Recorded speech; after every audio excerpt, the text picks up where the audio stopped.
Kalimantan Timur hampir di semua daerah saya punya majelis. Di Medan, Sulawesi, di Jawa Timur, Jawa Tengah, saya punya adik-adik murid-murid yang sekarang megang KPK, Komunitas Pendakwah Keren, ya. Dan mereka adalah dai-dai yang luar biasa. Salah satunya adalah dai Andi, ya, dai Rudini, dai Arif yang hadir di sini, dan lain sebagainya. Sampai pada akhirnya masuk Mas Dwi ke slide selanjutnya.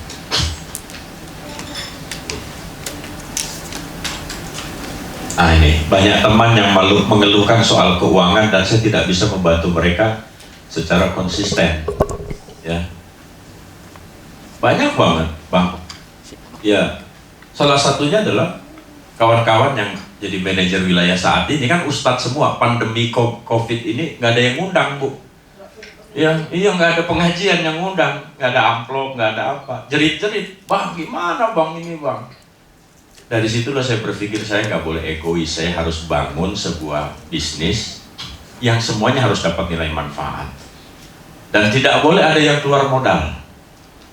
Gak ada yang boleh keluar modal. Saya juga nggak pakai modal. Yang modalin Allah Subhanahu Wa Taala. Ya, yang modalin Allah Subhanahu Wa Taala. Jadi ini free betul-betul.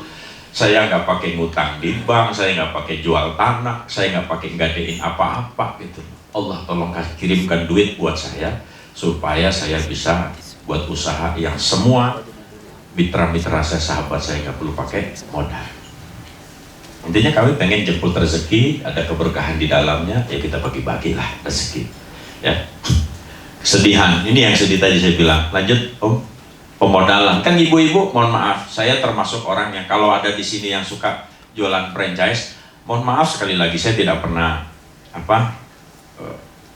melarang orang, tapi saya nggak paling merasa bahwa franchise itu adalah sebuah hal yang zolim kalau menurut saya, ya. Ini menurut saya, versi saya, ya, zolim.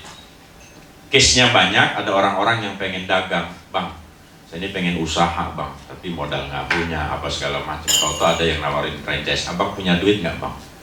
Berapa? 5 juta. Loh, dia mau jualan, dia ngutang untuk bisa beli franchise-nya. Sudah itu, begitu dia jualan, dia disuruh beli bahan. Laku nggak laku, besok tetap dia harus beli. Saya bilang ini kejam banget. Loh, saya bayangkan kalau seandainya saya pakai franchise, nggak usah jauh-jauh lah, 500.000 saja. Saya jual franchise ini. Duduk di sini, saya udah ngantongin kalau 100 lapak 50 juta. Bapak Ibu belum jualan, saya udah kaya. Bapak Ibu belum tahu laku atau tidak, saya udah dapat duit.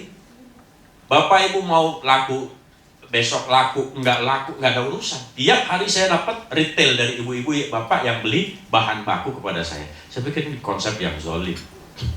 Saya rubah konsep ini. Istri saya sempat tentang, Bang, biasanya orang kalau dikasih modal, nggak ada punishment, nggak ada hukuman, nggak ada efek yang buat mereka semangat, nanti mereka malas-malesan. Alah, gratis ini, nggak usah terlalu semangat amat sih. Alah, nggak nanggung rugi ini, slow-slow aja sih.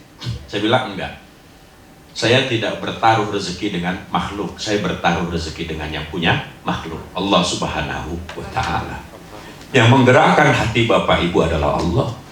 Yang menggerakkan pembeli datang ke lapak Ibu, Bapak adalah Allah.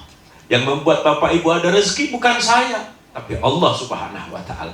Saya titipkan semua usaha ini kepada Allah Subhanahu Wa Taala. Kalau Bapak Ibu ada rezekinya di situ, maka itu jadi jalan rezeki buat Bapak Ibu. Kalau tidak, sampai di sini saja bisnis kita, masih banyak orang-orang lain yang menunggu. Sederhana bagi saya. Nggak mau jualan, pindahkan ke yang lain. Nggak mau jualan, pindahkan ke yang lain. Easy going saja. Kenapa? Ada Allah yang membackup kita selama ini.